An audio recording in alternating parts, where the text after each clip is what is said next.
ಜಕ್ಕೂರು ವೈಮಾನಿಕ ತರಬೇತಿ ಶಾಲೆಯ ಮೇಲೆ ರಿಯಲ್ ಎಸ್ಟೇಟ್ ಕಂಡುಬಿದ್ದಿದೆ. ರಿಯಲ್ ಮಾಫಿಯಾಗೆ ಜಕ್ಕೂರು ವೈಮಾನಿಕ ತರಬೇತಿ ಶಾಲೆ ಬಲಿಯಾಯಿತಾ? ಜಕ್ಕೂರು ವೈಮಾನಿಕ ತರಬೇತಿ ಶಾಲೆಯ ಮೇಲೆ ಈಗ ರಿಯಲ್ ಎಸ್ಟೇಟ್ನ ಕಂಡುಬಿದ್ದಿದೆ. ವೈಮಾನಿಕ ತರಬೇತಿಗಾಗಿ 200 ಎಕರೆ ಜಯಚಾಮರಾಜ ಒಡೆಯರ್ ಅವರು ಕೊಟ್ಟಿರ್ತಾರೆ. ಬೆಂಗಳೂರಿನಿಂದ ಮೈಸೂರಿಗೆ ವೈಮಾನಿಕ ತರಬೇತಿ ಕೇಂದ್ರ ಶಿಫ್ಟ್ ಆಗಿದೆ. 3 ವರ್ಷದಿಂದ ವೈಮಾನಿಕ ತರಬೇತಿ ಸ್ಥಗಿತಗೊಳಿಸಿದೆ ಸರ್ಕಾರ. ಇದೀಗ ತರಬೇತಿ ಕೇಂದ್ರವನ್ನೇ ಮೈಸೂರಿಗೆ ಶಿಫ್ಟ್ ಮಾಡೋದಕ್ಕೆ ತೀರ್ಮಾನ ಆಗಿದೆ. ಸ್ಥಳಾಂತರದ ಬಗ್ಗೆ ಪತ್ರ ವ್ಯವಹಾರವನ್ನ ಮಾಡಿದ್ದಾರೆ ಅಧಿಕಾರಿಗಳು. ರಿಯಲ್ ಎಸ್ಟೇಟ್ ಒತ್ತಡಕ್ಕೆ ಜಕ್ಕೂರು ಏರೋಡ್ರೋಮ್ ಸ್ಥಳಾಂತರ.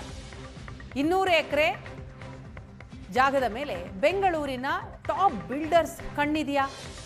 ರಿಯಲ್ ಎಸ್ಟೇಟ್ ಮಾಫಿಯಾ ಜೊತೆಗೂಡಿ ಜಕ್ಕೂರು ಭೂಮಿ ಸೇಲ್ ಮಾಡಲಾಗ್ತಿದೆಯಾ? ರಿಯಲ್ ಎಸ್ಟೇಟ್ಗೆ ಜಕ್ಕೂರು ಏರೋಡ್ರೋಮ್ ಅಡ್ಡಿಯಾಗಿತ್ತು.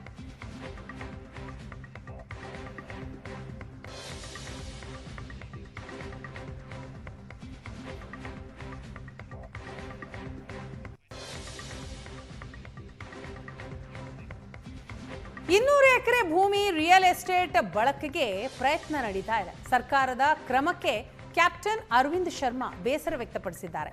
ಕೆಲ ತಿಂಗಳ ಹಿಂದೆ ತರಬೇತಿ ಶಾಲೆಗೆ ಭೇಟಿ ಕೊಟ್ಟಿದ್ದ ಸಿಎಂ ಭೇಟಿಯ ವೇಳೆ ರನ್ವೇ ಉದ್ದ ಮಾಡೋದಾಗಿ ಭರವಸೆಯನ್ನ ಕೊಟ್ಟಿದ್ರು. ಈಗ ಸ್ಥಳಾಂತರ ಮಾಡ್ತಿದ್ದಾರೆ ಅಂತ ಅರವಿಂದ್ ಶರ್ಮಾ ಬೇಸರ ವ್ಯಕ್ತಪಡಿಸ್ತಾರೆ.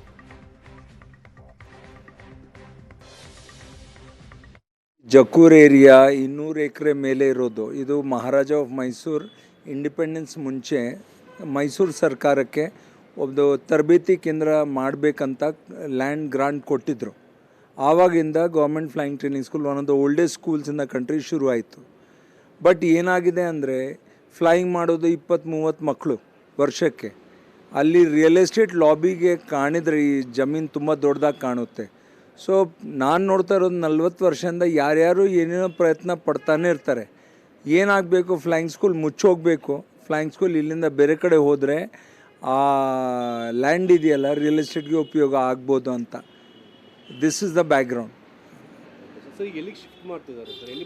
ನಮ್ಮ ಸುದ್ದಿ ಬಂದಿರೋದು ಮೈಸೂರು ಟ್ರೈ ಮಾಡ್ತಾ ಇದ್ದಾರೆ. ಬಟ್ ಜಸ್ಟ್ 6 ಮಂತ್ಸ್ ಮುಂಚೆ CM ಅವರು ವಿಸಿಟ್ ಮಾಡಿದರು. ಅವ್ರು ಹೇಳಿದ್ರು ನಾ ಇನ್ನೂ ರನ್ವೇ ಉದ್ದ ಮಾಡ್ತೀನಿ ಅಂತ, ಅದಕ್ಕೆ ದುಡ್ಡು ಸ್ಯಾಂಕ್ಷನ್ ಮಾಡ್ತಾಯಿದ್ರು. ಸೊ ಭಾಳ ಸರ್ಪ್ರೈಸಿಂಗ್ ಇದು.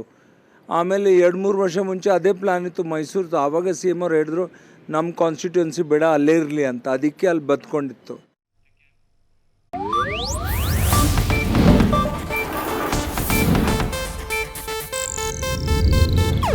ಇದು ಏಷ್ಯಾನೆಟ್ ನ್ಯೂಸ್ ನೆಟ್ವರ್ಕ್ ಪ್ರಸ್ತುತಿ.